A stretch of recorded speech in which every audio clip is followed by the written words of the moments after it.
Hi dear students of class 12, the poem on which I will discuss or describe in details today is Asleep in the Valley by Arthur Rimbaud. তো প্রিয় ছাত্রছাত্রী, আজকে আমি তোমাদের যে কবিতাটা নিয়ে আলোচনা করব সেটা হলো asleep in the valley, written by Arthur Rimbaud. তো কবিতাটা পড়ার আগে আমরা একটু জেনে নিই what is the main theme of this poem. এই কবিতার মূল বিষয়বস্তুটা কী? Please attention to my class, the students. The poem asleep in the valley is a poem about war. এটা একটা যুদ্ধ বিষয়ক কবিতা। The main theme of the poem is futility and brutality of war. কবিতার মূল বিষয়বস্তুটা মনে রাখবে, কবিতার মূল বিষয়বস্তুটা কি? যুদ্ধের অর্থহীনতা এবং নৃশংসতা বা ভয়াবহতা। The main theme of this poem is the futility মানে নিরর্থকতা, অ্যান্ড ব্রুটালিটি, ব্রুটালিটি মানে হচ্ছে নৃশংসতা। আবার দেখো, in the last line of this poem, এই কবিতার শেষ লাইনে the phrase two red holes, এই কবিতার লাস্ট লাইনে দেখো দেওয়া আছে কিছু শব্দগুচ্ছ দেওয়া আছে, টু রেড হোলস, দুটো লাল রঙের ক্ষত বা গর্ত। এটা কিসের প্রতীক? Signifies is that the soldier has been shoot.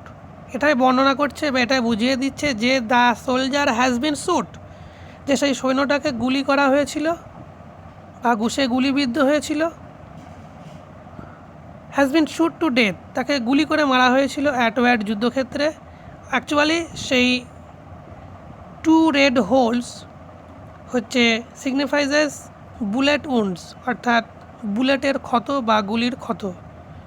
তো ডিয়ার স্টুডেন্টস, কবিতাটা পড়ার আগে আমরা কবি সম্পর্কে জেনে নিই চলো, এবং তারপর ডিটেলস কবিতাটা নিয়ে আমি আলোচনা করছি। তো এবার আমরা শিখবো, দেখো, হোয়াট ইজ সনেট। খুব ভালো করে মনোযোগী হও তোমরা। A sonnet is a 14 line poem with a fixed rhyme scheme. Sonnet শব্দের বাংলা অর্থ হলো চতুর্দশপদী কবিতা। 14 লাইনের যে চতুর্দশপদী কবিতা এবং যেখানে মৃত্তাক্ষর একটা ছন্দ থাকে তাকে আমরা বলি সনেট। 14 লাইনের চতুর্দশপদী মৃত্তাক্ষর কবিতাকে আমরা বলি সনেট। রাইম স্কিম বলতে বোঝাচ্ছে কি? রাইম স্কিম বলতে বোঝাচ্ছে কবিতার অন্তে মিল বা মৃত্তাক্ষর যে কবিতা তাকেই বলা হচ্ছে সনেট। এবং সনেট কিন্তু 14 লাইনের একটি চতুর্দশপদী কবিতা, এটাকে তোমরা মনে রাখবে। তো এবার দেখো, আমরা সনেটের টাইপ নিয়ে আলোচনা করব। তো এখানে দুরকম সনেটের দুটি ভাগ আছে। দেখো, the two most common types of sonnet written today. আজকাল যে দুই ধরনের সনেট সবচেয়ে বেশি পরিমাণে ব্যবহৃত হয় সেটা দেখো। প্রথমে আমরা আলোচনা করছি ইতালিয়ান বা Petrarchan sonnet. The Italian sonnet is based on the original sonnet invented by the Lentini দ্বারা। এই ইতালিয়ান বা পেত্রাঞ্চান সনেটের স্রষ্টা তিনি। The Petrarchan sonnet consist of an octave group of 8 lines followed by a sestet group of 6 lines.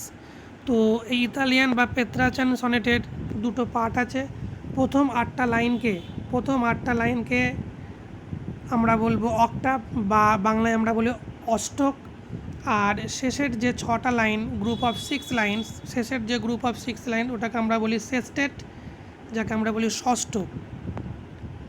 তো এবার দেখো, অক্টাভের যে রাইম স্কিম এবং সেস্টেটের যে রাইম স্কিম এখানে উল্লেখ করা আছে।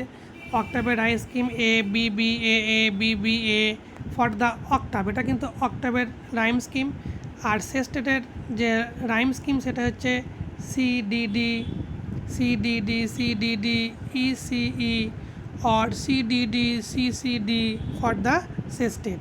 এগুলো হচ্ছে রাইম স্কিম বা মৃত্তাক্ষর বা ছন্দের মিল। তো এবার দেখো,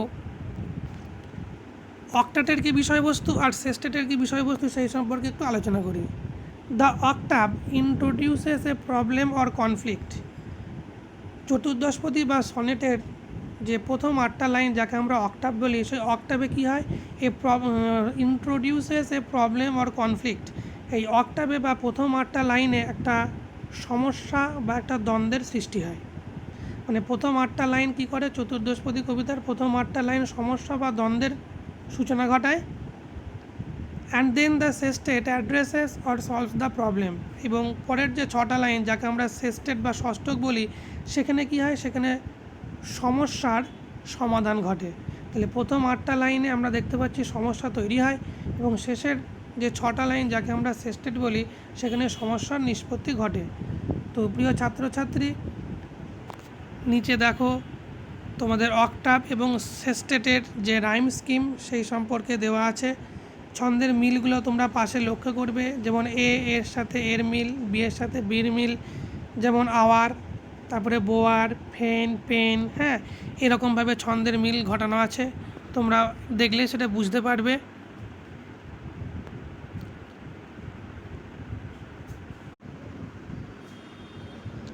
তো ডিয়ার স্টুডেন্টস, এবার আমরা 2 নম্বর সনেট সম্পর্কে আলোচনা করছি। আগেরটা গেল ইতালিয়ান সনেট, এবার আমরা আসছি ইংলিশ বা শেক্সপিয়ারিয়ান সনেট। তো আগেরটা যেমন আমরা পড়লাম যে ইতালিয়ান বা পেত্রাচান সনেট, ইতালিয়ান কবি পেত্রাক আগের সনেটের স্রষ্টা ছিলেন। তো এখানে আমরা দেখতে পাচ্ছি যে ইংলিশ সনেট বলতে আমরা শেক্সপিয়ারিয়ান সনেটকেই বলে থাকি। যা Shakespearean sonnet is named after Shakespeare, not because he invented. এই শেক্সপিয়ারিয়ান সনেটের ইনভেন্টেড কিন্তু Shakespeare non, but because he is the most famous writer of this type of sonnet. কিন্তু তিনি এই ধরনের সনেটের একজন বিখ্যাত লেখক বা কবি। Typically the English sonnet explores romantic love. এই জিনিসটা মনে রাখবা যে ইংলিশ সনেট বা শেক্সপিয়ারিয়ান সনেটের মূল বিষয়বস্তু হচ্ছে romantic love. Its rhyme scheme is as follows: A B C D followed by F G. তো এবার দেখো এখানে একটা here is an example of English sonnet by William শেক্সপিয়ারের একটা ইংলিশ সনেটের একটা উদাহরণ এখানে দেওয়া আছে। তোমরা পাশে যে রাইম স্কিমগুলো রয়েছে এগুলো খুব ভালো করে লক্ষ্য করবো। Shall I compare thee to a summer days, এটা তোমাদের 12-এরই একটা লেসন, যেটা উইলিয়াম শেক্সপিয়ারের একটা শেক্সপিয়ারিয়ান সনেট বা ইংলিশ সনেট।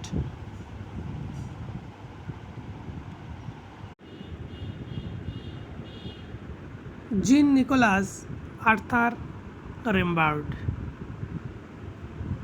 1854 অ্যান্ড 1891। 1854 সালে তিনি জন্মেছিলেন এবং 1891 সালে তিনি মারা যান। Was a French poem from the 19th century. Nicholas Arthur Rimbaud 19 শতকের এক ফরাসি কবিতা ছিলেন। He started writing poetry even before he reached his teens. কৈশোরে পৌঁছানোর আগেই তিনি কবিতা লেখা শুরু করেছিলেন। He stopped writing poetry at the age of 19। 19 বছর বয়সেও তিনি কবিতা লেখা বন্ধ করেছিলেন। His major works include to music, evening prayer. তার প্রধান রচনাগুলির মধ্যে রয়েছে the music and evening prayer. The present poem, originally titled the Dormeur le Dormeur লে ভাল নামক শিরোনামের এই কবিতাটি তার পোয়েসিস 1872। তাহলে মূলত এই লে ডেমিউর লে ভাল নামক শিরোনামের এই কবিতাটি তার পোয়েসিস নামক কাব্য সংকলনে অন্তর্ভুক্ত ছিল। This poem is written in the model of the Italian sonnet that has 14 lines divided as octave and sestet. তো এই কবিতাটা ইতালিয়ান সনেটের রীতি অনুযায়ী লেখা, যেখানে 14 লাইন্স মানে 14টা লাইন রয়েছে। ডিভাইডেড অ্যাজ অক্টাভ অ্যান্ড সেস্টেট, এবং এই 14টা লাইনকে দুটি ভাগে বা কবিতাটাকে আমরা দুটো পার্টে ভাগ করেছি, বা ইতালিয়ান সনেটে দুটো ভাগ, একটাকে বলা হচ্ছে অক্টাভ আর একটাকে বলা হচ্ছে সেস্টেট। তো এর আগে আমরা জেনেছি অক্টাভটাকে, what is octave and what is sestet. Italian সনেটের প্রথম 8টা লাইনকে বলা হচ্ছে অক্টাভ এবং শেষের 6টা লাইনকে বলা হচ্ছে sestet. The poet explore the inherent futility of war, কবি এখানে ব্যক্ত করেছেন কি না, যুদ্ধের নিরর্থকতাকে তিনি তুলে ধরেছেন। This theme is expressed in the contrasting images of a bountiful nature as background and the tragic death of a young soldier in the midst of nature's splendor.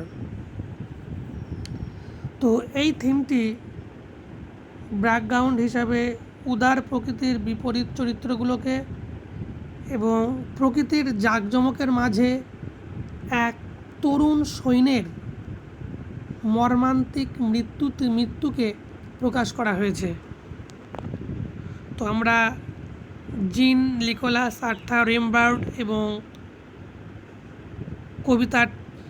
কবিতা কী ধরনের, সেটা সনেট, সেই সম্পর্কে আমরা জানলাম। তো এবার আমরা কবিতাটা পড়ে নিই, চলো। Let's read the poem, pay attention please. A small green valley where a slow stream flows.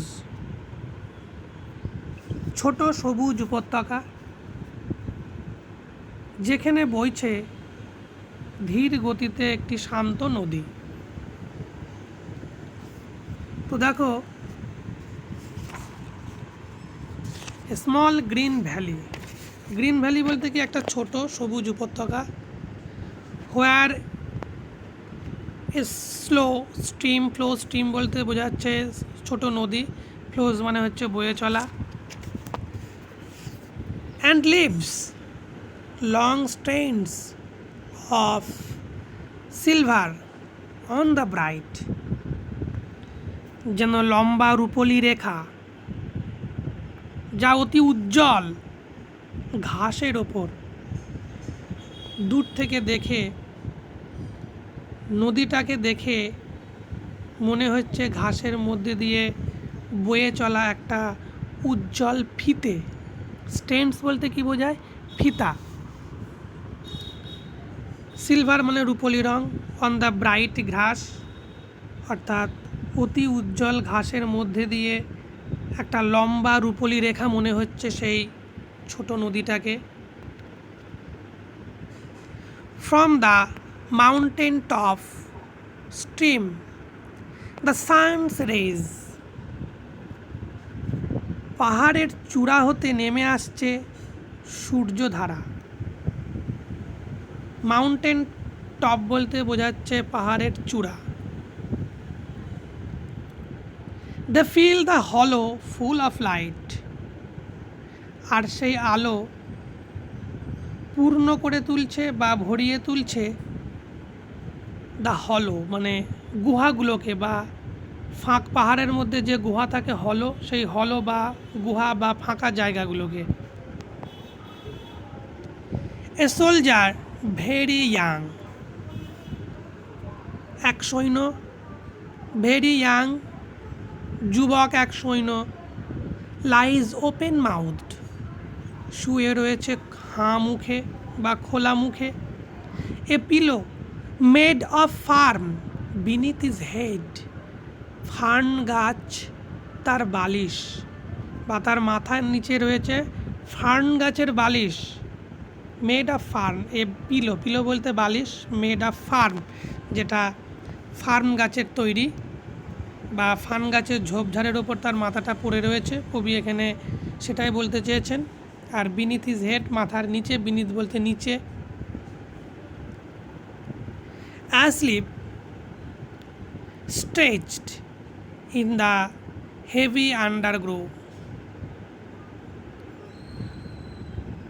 ঘুমিয়ে থাকা লম্বা হয়ে গাছগাছালির ফাঁকে, পেল ইন হিজ ওয়ার্ম, ফ্যাকাশে হয়ে উঠেছে তার দেহ, in his warm green sun soaked bed, সূর্যসিক্ত বা রোদে ভেজা সবুজ বিছানার মাঝে। His feet among the flowers, তার পাগুলো রয়েছে ফুলের মাঝে। হি স্লিপস, সে ঘুমোচ্ছে। His smile is like an infants, তার হাসি শিশুর মতো, জেন্টল, শান্ত, উইদাউট গাইল, এবং উইদাউট গাইল, যেন কোনো ছলনা করছে না। আহ নেচার কিপ হিম ওয়ার্ম, আহ প্রকৃতি তুমি তাকে উষ্ণ রাখো। হি মে ক্যাচ কোল্ড, ঠান্ডা লাগে না যেন, বা তার যাতে ঠান্ডা না লাগে। The humming insects don't disturb his rest, গুঞ্জনকারী পতঙ্গরা ভাঙায় না তার ঘুম, বা তার ঘুমে কোনো ব্যাঘাত সৃষ্টি করছে না। যেহেতু সে চিরনিদ্রায় মগ্ন, তাই গুঞ্জনরত বা গুনগুনকারী কোনো পতঙ্গ কিন্তু তার ঘুমে কোনো রকম ডিস্টার্ব করছে না বা তাকে বিরক্ত করছে না ঘুমে। হামিং বলতে কী বোঝায়? বাজিং, গুঞ্জনকারী যাকে বলা হয়। হি স্লিপস ইন সানলাইট, সে সূর্যলোকে ঘুমোচ্ছে। One hand on his breast, এক হাত তার বুকের ওপর রাখা, অ্যাট পিস, শান্তিতে ঘুমোচ্ছে সে। In his side there are 2 red holes, তার দেহের পাশে রয়েছে শুধু 2টো লাল ক্ষত। তো প্রিয় ছাত্রছাত্রী, আমি আশা করছি তোমরা কবিতাটার অর্থ খুব ভালো বুঝতে পেরেছো। তো আবারও আমি বলছি, শোনো, একটা ছোট উপত্যকা যার মধ্যে দিয়ে একটা নদী ধীর গতিতে প্রবাহিত হয়েছে। দেখে মনে হচ্ছে ঘাসের মধ্যে দিয়ে একটা রূপোলি রঙের ফিতে। পাহাড়ের চূড়া থেকে সূর্যের আলো ভেসে আসছে, সূর্যের আলো গুহাগুলোকে ভরিয়ে তুলেছে। একটা সোলজার, অল্প বয়স্ক একটা সৈনিক, হাঁ মুখ করে পড়ে রয়েছে। ফান গাছের যে ঝোপঝাড়ের উপর তার মাথাটা রয়েছে, দেখে মনে হচ্ছে যেন ফান গাছের তৈরি বালিশের ওপর সে মাথা দিয়ে রয়েছে। সে ঘুমোচ্ছে। তার গায়ের রং পেল বা ফ্যাকাশে হয়ে উঠেছে, উষ্ণ সবুজ, এবং সূর্যের রোদে সে সম্পূর্ণ ভিজে গেছে। His feet among the flowers, তার পাগুলো রয়েছে ফুলের মধ্যে। ঝোপঝাড়ের যে ফুল, সেই ফুলের মধ্যে তার পা ঢোকানো রয়েছে। সে ঘুমোচ্ছে। তার হাসি শিশুর মতো, ভদ্র বা নম্র, এবং কোনো ছলচাতুরিহীন বা কোনো ছলনা নেই তার হাসির মধ্যে। ঠিক একটা শিশু যেমন হাসির মধ্যে কোনো রকম ছলচাতুরি লুকিয়ে থাকে না, ঠিক সেই রকম কবি বলছে, প্রকৃতি তুমি তাকে উষ্ণ করে তোলো, তাকে গরমে রাখো, যেন তার ঠান্ডা লেগে না যায়। গুঞ্জনকারী পতঙ্গরা তার ঘুমে কোনো ব্যাঘাত সৃষ্টি করছে না। তার একটা হাত রয়েছে তার বুকের ওপর, সে শান্তিতে ঘুমোচ্ছে, কিন্তু তার দেহের দুপাশে রয়েছে 2টো লাল রঙের ক্ষত।